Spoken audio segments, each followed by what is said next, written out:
ஒரே ஒரு சந்திச்சுட்டு என்ன சொல்லியிருக்காருன்னா, இவங்க நீங்க தூய்மை பணியாளர்களுக்கு துரோகம் இழைச்சிட்டீங்க. நான் இப்பதான் குறிப்பிட்டேன், யாரும் சாபம் விட்டு போயிருக்காரு. நீங்க அதை எப்படி பாக்குறீங்க? சாபம் விடுறதுன்னு தாண்டி அவர் வந்து இப்ப எலெக்ஷனுக்காக வெளியில வந்து பேசுறது. கடந்த அதிமுக ஆட்சியில வந்து 10 மண்டலங்கள்ல வந்து பிரைவேடைஸ் பண்ணாங்க. அப்ப எங்க போச்சு? அப்ப ஏன் குரல் கொடுக்கல? அப்ப ஏன் இந்த அநீதியை தடுக்கல? 10 மண்டலங்கள் பண்றதுக்கோ 2 மண்டலங்களுக்கு பண்றதோ ஒண்ணா? அப்ப குரல் கொடுத்திருக்கலாமே. அப்ப குரல் கொடுக்காம இப்ப வந்து குரல் கொடுக்குது அரசியல் பண்றாங்களா? முடிவு சொல்லுங்க மேடம். ஏன்னா அவங்க 5 நாளா போராட்டம் பண்ணிட்டு இருக்காங்க. அவங்க வந்து மேயர் தான் குற்றச்சாட்டு வைக்கிறாங்க. நீங்க வந்து பணியை நிரந்தரம் பண்றான்னு சொன்னதுனால இல்ல அவங்க தூய்மை பணியாளர்கள் வந்து உட்கார்ந்தது எல்லா வீடியோ எடுத்து எல்லாமே எங்களுக்கும் தெரியும். நாங்க கேட்க ஒரே ஒரு பதில், தொடர்ந்து அது ரிப்பன் மாளிகை முன்னாடி தொடர் போராட்டம் நடந்துட்டு இருக்குது.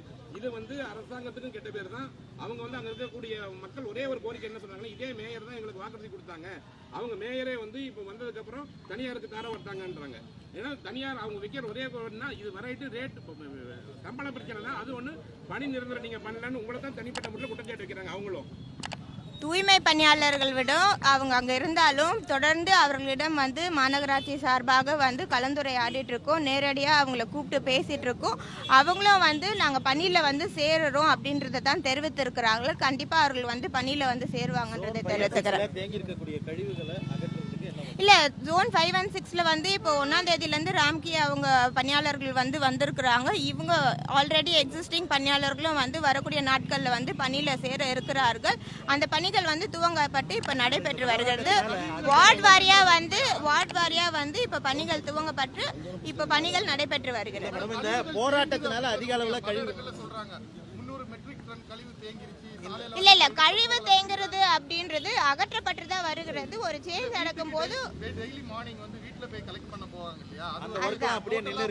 இல்ல ஓரிரு நாட்கள் வந்து ராம்கி வந்து டேக் ஓவர் பண்றதுக்கு இருந்தாங்க. இப்ப வார்டு வாரியா வந்து பிஓவி வழங்கப்பட்டிருக்கிறது. வீடு வீடா வந்து குப்பைகளை வந்து சேகரிக்கும் பணிகள்ல வந்து ஈடுபட்டு வரார்கள்.